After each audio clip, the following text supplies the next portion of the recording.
സംവിധായകൻ പി ബാലചന്ദ്രകുമാർ അന്തരിച്ചു. സംവിധായകൻ എന്നതിനപ്പുറത്തേക്ക് കേരള മനസ്സാക്ഷിയാകെ ഞെട്ടിച്ച നടിയെ ആക്രമിച്ച കേസിലെ ഏറ്റവും നിർണായകമായ സാക്ഷി എന്ന നിലയിൽ കൂടിയാണ് അദ്ദേഹത്തെ നാം ഓർക്കുന്നത്. കഴിഞ്ഞ കുറച്ച് കാലമായി അദ്ദേഹം കടുത്ത രോഗബാധിതനായിരുന്നു. ആദ്യം ഒരു വൃക്കയ്ക്ക് തകരാറുണ്ടായി, പിന്നീട് 2 വൃക്കകളും തകരാറിലായി. അതിനിടയിൽ ഹൃദയ സംബന്ധമായ അസുഖങ്ങൾ വന്നു. തലച്ചോറിൽ അദ്ദേഹത്തിന് അണുബാധയുണ്ടായി. കാര്യമായ സാമ്പത്തിക നിലയൊന്നും ഉണ്ടായിരുന്നില്ല. സുഹൃത്തുക്കളുടെയൊക്കെ സഹായത്തോടുകൂടി ദീർഘകാലമായി തന്നെ ഡയാലിസിസ് തുടർച്ചയായി ചെയ്തുകൊണ്ടിരിക്കുകയായിരുന്നു. ഇതിനിടയിലാണ് തലച്ചോറിൽ അണുബാധയുണ്ടാവുകയും ഇപ്പോൾ അദ്ദേഹം മരണമടയുകയും ചെയ്തത്. എന്തായാലും അദ്ദേഹം അസാമാന്യമായ ധൈര്യം പ്രകടിപ്പിച്ച, ഈ കേസിലെ ഏറ്റവും നിർണായകമായ തെളിവ് പുറത്തുവിട്ട, ഈ നിർണായകമായ സാക്ഷിമൊഴി നൽകിയ ഒരു വ്യക്തിയായിരുന്നു പി ബാലചന്ദ്രകുമാർ. പി ബാലചന്ദ്രകുമാറിൻ്റെ വെളിപ്പെടുത്തലോടുകൂടിയാണ് യഥാർത്ഥത്തിൽ ദിലീപിൻ്റെ പങ്കാളിത്തം, ഈ കേസിൽ ദിലീപിൻ്റെ പങ്കാളിത്തം കൂടുതൽ പുറത്തു വരുന്നതും ദിലീപിനെതിരെ കൂടുതൽ വകുപ്പുകൾ അനുസരിച്ചുള്ള കേസുകൾ ഒക്കെ വരുന്നതും തുടരന്വേഷണത്തിലേക്ക് കടന്നതുമൊക്കെ പി ബാലചന്ദ്രകുമാറിൻ്റെ വെളിപ്പെടുത്തലുകൾ തന്നെയാണ്. വധഗൂഢാലോചനയും തെളിവ് നശിപ്പിക്കലടക്കമുള്ള കുറ്റങ്ങൾ ദിലീപിന് മേൽ ചുമത്തിയതും ഇതേ തുടർന്നാണ്. കേസ് അന്വേഷിച്ച ഉദ്യോഗസ്ഥരെ അപായപ്പെടുത്താനുള്ള ഗൂഢാലോചന നടത്തി ദിലീപ് എന്ന നിർണായകമായ വെളിപ്പെടുത്തലും അദ്ദേഹം നടത്തിയിരുന്നു. അനുബന്ധ തെളിവുകളായി അദ്ദേഹം ആ കാലത്ത് ദിലീപുമായി അടുപ്പമുണ്ടായിരുന്ന കാലത്ത് ദിലീപിൻ്റെ വീട്ടിൽ വെച്ച് ഉള്ള സംഭാഷണങ്ങളുടെ ഓഡിയോ റെക്കോർഡുകളും മറ്റ് തെളിവുകളുമൊക്കെ അദ്ദേഹം സമർപ്പിക്കുകയും ചെയ്തു.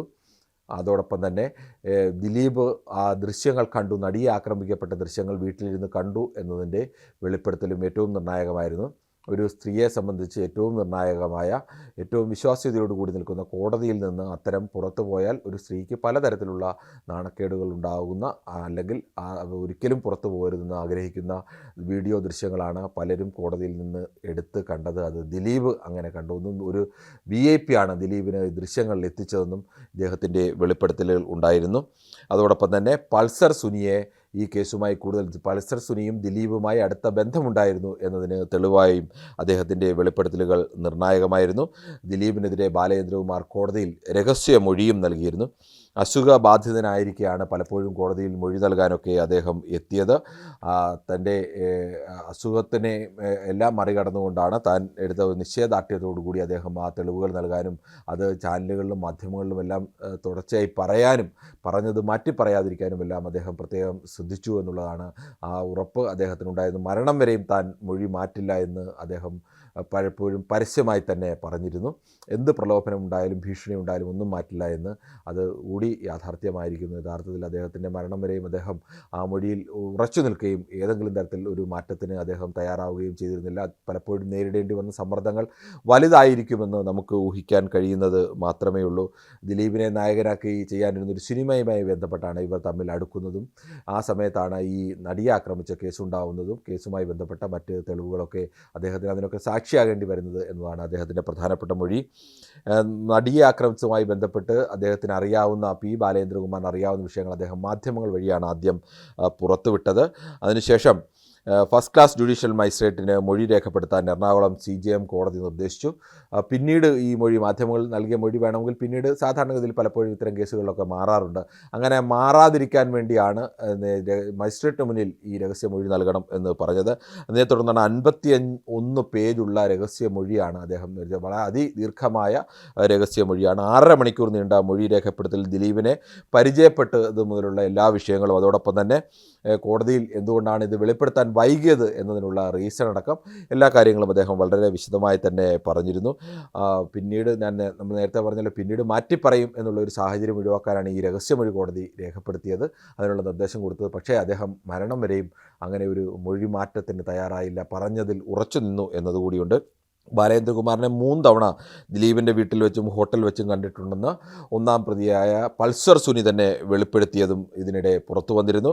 ദിലീപും പൾസർ സുനിയും തമ്മിലുള്ള ബന്ധമുണ്ടെന്നും നടിയെ ആക്രമിച്ച ദൃശ്യങ്ങൾ ദിലീപിൻ്റെ കയ്യിലെത്തിയതിനെ സംബന്ധിച്ചുമെല്ലാം ബാലചന്ദ്രകുമാറാണ് ലോകത്തോട് വെളിപ്പെടുത്തിയത്.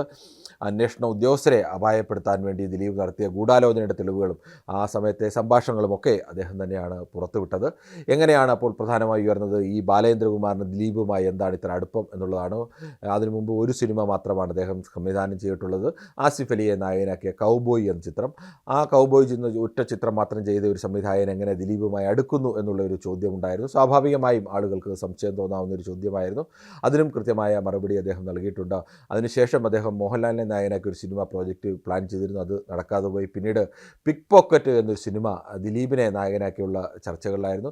ദിലീപിനെ ആ കഥ ഇഷ്ടപ്പെടുകയും കഥയുമായി ബന്ധപ്പെട്ട ചർച്ചകളൊക്കെ നടക്കുകയും ചെയ്തു. ദിലീപിൻ്റെ അളിയൻ തന്നെയാണ് തിരക്കഥ ഒരുക്കാൻ ഇരുന്നത്.